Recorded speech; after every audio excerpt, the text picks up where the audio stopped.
एक बड़े से घर के एक कमरे में एक लड़की बेड पर लेटी हुई थी। उसके पास उसकी दो बहनें दिशा और प्रियंका खड़ी थी और सामने उसकी माँ खड़ी खड़ी आंसू बहा रही थी। मम्मी! ये लड़की बुरी तरह चीख चिल्ला रही थी। नेहा बेटा, अभी डॉक्टर आने वाले हैं, तुम बस थोड़ा सब्र कर लो। माँ, इसको क्या हो रहा है? ये इस तरह से बिहेव क्यों कर रही है? नेहा ने अपनी माँ को देखा और भयानक अंदाज में हंसने लगी। ये नहीं बचने वाली, नहीं बचेगी ये। तभी अचानक से नेहा के चेहरे पर दर्द के भाव नजर आने लगे। उसकी आंख और नाक से खून आने लगा और दर्द भरी चीखें उसके मुंह से निकलने लगी। उसका पेट किसी गुब्बारे की तरह फूलने लगा और अचानक से फट गया। उसके बेड पर खून ही खून फैल गया और उसकी मौत हो गई। नहीं! कुछ महीने बाद शाम के 7 बजे थे। राजवीर बाइक राइड कर रहा था और प्रियंका उसके पीछे बैठी थी। मुझे पता है तुम बाइक इतनी तेज क्यों चला रहे हो, ताकि मैं तुमसे और ज्यादा चिपक कर बैठ जाऊं, है ना? इस पर राजवीर मुस्कुरा दिया। दिशा भी अपने कमरे में बिल्कुल अकेली थी और बार बार खिड़की की तरफ देख रही थी। ये इडियट हमेशा लेट आता है, सुस्त कहीं का। तभी बेड के नीचे से किसी ने उसका पैर पकड़ लिया। उसने बेड के नीचे झुककर देखा तो वहाँ कोई नहीं था। तभी खिड़की के रास्ते कोई अंदर आया। Hello darling. आ गए तुम? इडियट, इतना टाइम लगता है क्या?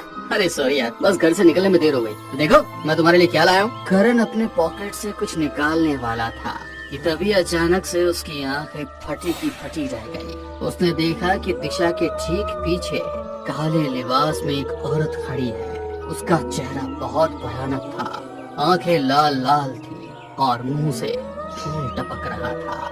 क्या हुआ? अब दिशा ने पाया कि करण उसके पीछे देख रहा है तो उसने भी पीछे पलट कर देखा। उस औरत का भयानक चेहरा देखकर उसके मुंह से चीख निकली। वो भयानक औरत काला धुआं बनकर दिशा के अंदर समा गई और दिशा जमीन पर गिरकर तड़पने लगी। दिशा उठो, आर यू ओके? ये आवाज तो दिशा के कमरे से आ रही है। पल्लवी और रौनक भागकर उसके कमरे में पहुँचे तो सामने का मंजर देख उनका कलेजा मुंह को आ गया। करण जमीन पर मरा पड़ा था और दिशा उसके सीने से मांस नोचकर खा रही थी। कितना स्वादिष्ट मांस है इसका। ये कहकर वो धड़ाम से बेहोश हो गई। कुछ देर बाद प्रियंका भी राजवीर के साथ घर पर पहुंच गया और ये मंजर देखकर उसका भी दिल दहल उठा। कुछ महीनों पहले हमारी नेहा के साथ भी ऐसा ही हुआ था और आखिर में हमने उसको खो दिया। कहीं दिशा के साथ भी तो? नहीं नहीं, ऐसा मत बोलो। कुछ नहीं होगा, कुछ नहीं होगा मेरी दिशा को। पल्लवी दिशा का सर सहलाने लगी। रौनक ने दिशा को उठाया और बेड पर लिटा दिया। रात में कई बार दिशा उठती और अजीब तरह से चीख पुकार करते करते फिर से बेहोश हो जाती। उसकी इस हालत से सभी परेशान थे। पापा प्लीज आप डॉक्टर को बुला लीजिए, कहीं से कुछ हो न जाए। इस वक्त डॉक्टर के यहाँ जाने का कोई फायदा नहीं होगा। उसके एरिया में एंटर करने वाला गेट अब बंद हो चुका होगा। ये सभी दिशा के पास ही बैठे रहे। ठीक 3 बजे दिशा के शरीर में अजीब सी कपकपी होने लगी। दिशा बेटा, मैं इसको नहीं छोड़ने वाली, इसको साथ लेकर जाऊंगी।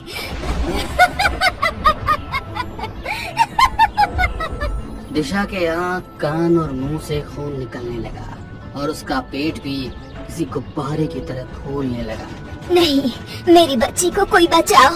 दिशा! प्रियंका और पल्लवी दोनों दिशा से लिपट गई, लेकिन दिशा का पेट बहुत तेजी से फूल रहा था। उसने प्रियंका के बालों को बहुत जोर के साथ नोचा।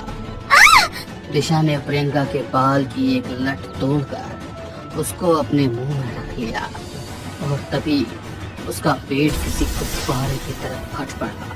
नहीं! नहीं! दिशा की मौत से पूरा परिवार बुरी तरह टूट गया था। अगले दिन दिशा का अंतिम संस्कार कर दिया गया। ये सभी उसकी जलती चिता को देखकर आंसू बहा रहे थे। पल्लवी और प्रियंका दोनों ही इतने सदमे में थे कि उनके मुंह से कुछ नहीं निकल रहा था। प्रियंका, तुमने कुछ नहीं खाया? प्लीज कुछ तो खा लो। मेरी एक बहन 2 महीने पहले और मेरी दूसरी बहन को मैंने कल खोया है। मुझ पर क्या बीत रही है ये सिर्फ मैं ही जानती हूँ। तुम अब इस घर की इकलौती बेटी हो, अपना ध्यान तो तुम्हें ही रखना पड़ेगा ना। मैं बाथरूम से आती हूँ। प्रियंका बाथरूम में गई। उसने वॉश बेसिन में अपना फेस स्प्लैश किया। तभी उसने आईने में देखा कि उसके ठीक पीछे वही काले लिबास वाली भयानक औरत खड़ी थी। कौन है? प्रियंका ने पीछे मुड़कर देखा तो उसने प्रियंका की गर्दन पकड़ ली। छोड़ो! प्रियंका ने खुद को छुड़ाया और बाहर भाग निकली। बाथरूम में मेरे साथ? प्रियंका की आंखें खौफ से भरी थी और उसके मुंह से आधे अधूरे अल्फाज निकल रहे थे। रात के वक्त प्रियंका अपने कमरे में सो रही थी। उसकी सिर्फ आंखें बंद थी और नींद उसकी आंखों से कोसों दूर थी। तभी उसे महसूस हुआ कि उसके चेहरे पर कुछ टपक रहा है। उसने आंखें खोली तो पाया कि सीलिंग फैन पर वही भयानक औरत बैठी हुई है और उसके मुंह से खून प्रियंका के चेहरे पर टपक रहा है। प्रियंका वहां से उठती इससे पहले ही वो औरत प्रियंका पर कूद गई।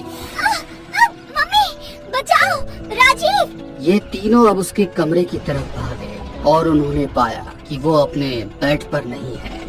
प्रियंका, कहाँ हो तुम? तेरी बेटी यहाँ है रोने। इन तीनों ने ऊपर गर्दन उठाकर देखा तो प्रियंका कबर्ड के ऊपर पैर लटकाए बैठी हुई थी। उसकी आंखें लाल थी, बाल खुले हुए थे और जुबान से खून टपक रहा था। वो अचानक से रोनित पर कूद गई। प्रियंका हटो! राजवीर ने प्रियंका को रोनित से अलग किया और प्रियंका शांत भाव से अपने पापा को देखते हुए बोली, तेरी वजह से मेरी बेटी चित्रलेखा की जान गई थी। अब तू भी अपनी इस आखिरी बेटी को अपनी आंखों के सामने मरते हुए देखेगा।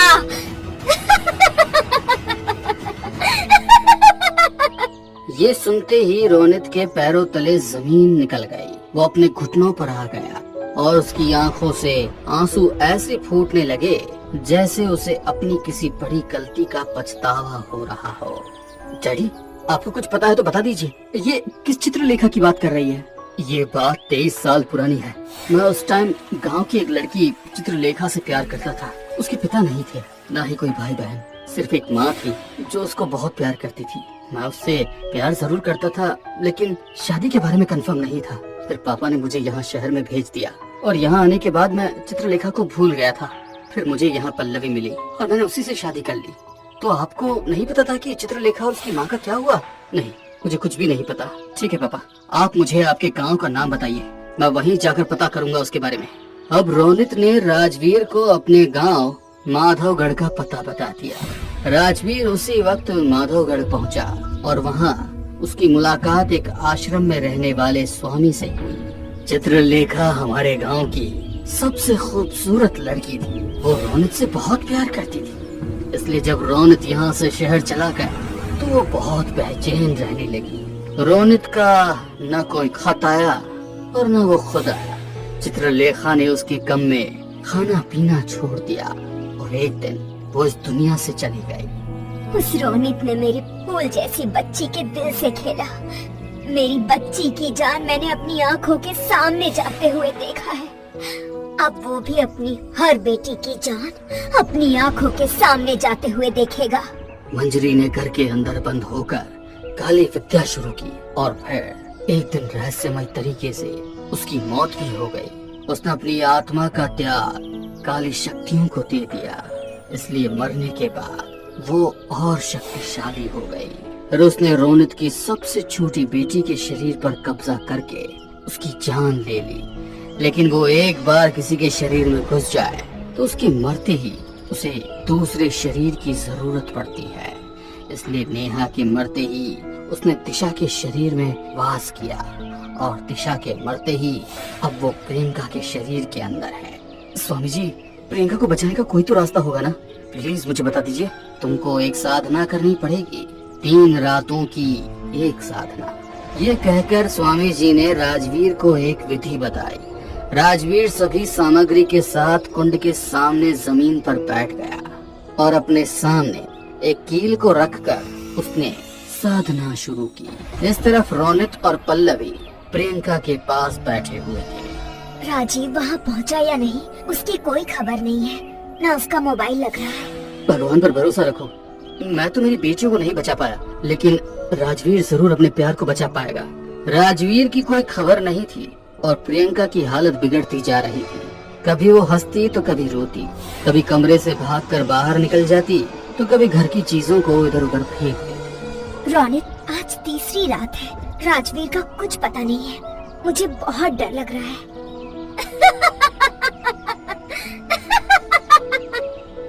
आज की रात तेरी बेटी की आखिरी रात होगी। प्रियंका उठी और कमरे से बाहर भाग गई। ये दोनों हॉल में पहुंचे तो पाया कि प्रियंका चिमनी में लगी आग से जलते हुए कोयले उठाकर खा रही थी। नहीं प्रियंका! मम्मी, मेरा मुंह जल रहा है। और फिर अचानक उसकी आवाज बदल गई।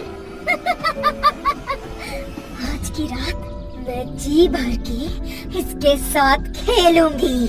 प्रियंका वहाँ से वापस अपने कमरे में भाग गई और फिर उसकी आंख और कान से खून आने लगा। मम्मी!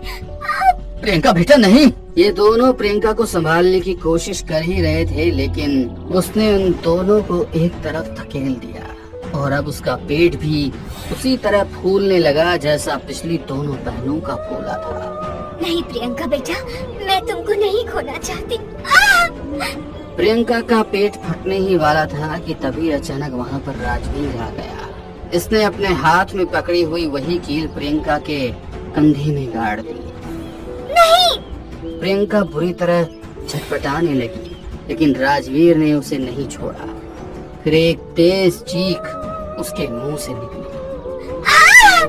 उसका पेट वापस से कम होने लगा और वो कील जो उसके कंधे में गड़ी थी वो चमकने लगी। Thank God! राजवीर ने वो कील उसके कंधे से निकाल ली। फिर उसने अपने झोले से एक नारियल और एक हथौड़ी निकाली। उस कील को राजवीर ने नारियल के अंदर ठोक दिया। प्रियंका बेहोश हो गई और राजवीर ने चैन की सांस ली। राजवीर, प्रियंका के साथ तुमने क्या किया? इसे कुछ हो तो नहीं गया? नहीं मम्मी, मैंने प्रियंका को बचाने के लिए एक तंत्र साधना करके इस कील को अभिमंत्रित किया था। जब मैंने वो कील प्रियंका के कंधे में गाड़ी तो उस कील ने उस आत्मा को अपने अंदर खींच लिया और मैंने ये कील जब इस नारियल में गाड़ दी, जिससे वो आत्मा हमेशा के लिए इसमें कैद हो गई और हमारी प्रियंका अब बिल्कुल ठीक है। ये सुनकर उसके माँ बाप की आंखों से खुशी के आंसू निकल पड़े। राजवीर ने उस नारियल को घर के पिछवाड़े जमीन में गाड़ दिया और तभी प्रियंका भी वहाँ आकर राजवीर के गले लग गई।